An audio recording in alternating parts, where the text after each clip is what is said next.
STP जे wise chairman Altaf जसकाणी जे क़त्ल ख़िलाफ़ सिंध जे मुख़्तलिफ़ शहरन में शटरबंद हड़ताल कई वई आहे।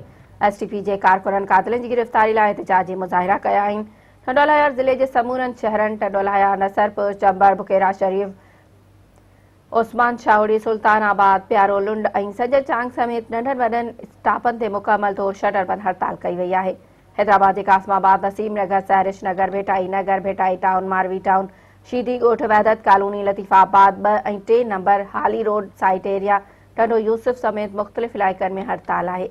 कराची, मलीर, लाड़कानो, सखर, चेकमाबाद, बदीन, मिठी, टंडो मोहम्मद खान, गंदकोट, जामशोरो, मटियारी, नवाबशाह, दादू, नौशेरो, फेरोज़, खैरपुर, ठट्टो, शेदादकोट ऐं ॿियनि शहरनि में कारोबारी मर्कज़ बंदि आहिनि।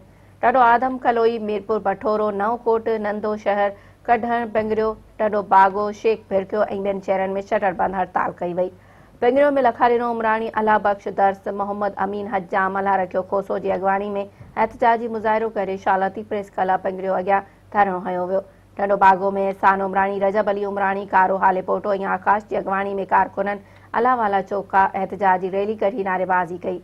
शेख भिरकियो में अॻवान डॉक्टर अहमद नूनारी, बाबू औरंगज़ेब शेख, सैयद सारंग शाही, गुल सोलंगी जी अॻवानी में एहतिजाजी मुज़ाहिरो करे धरणो हणी क़ातिलनि जी गिरफ़्तारी जो मुतालबो कयो वियो। हुन मौक़े ते अॻवाननि ॻाल्हाईंदे चयो त الطاف जसकाणी जो क़त्ल हिकु साज़िश तहत कयो वियो आहे। क़ातिलनि खे फ़ौरन गिरफ़्तार कयो वञे, ॿी सूरत में एहतिजाजी तहरीक हलाई वेंदी।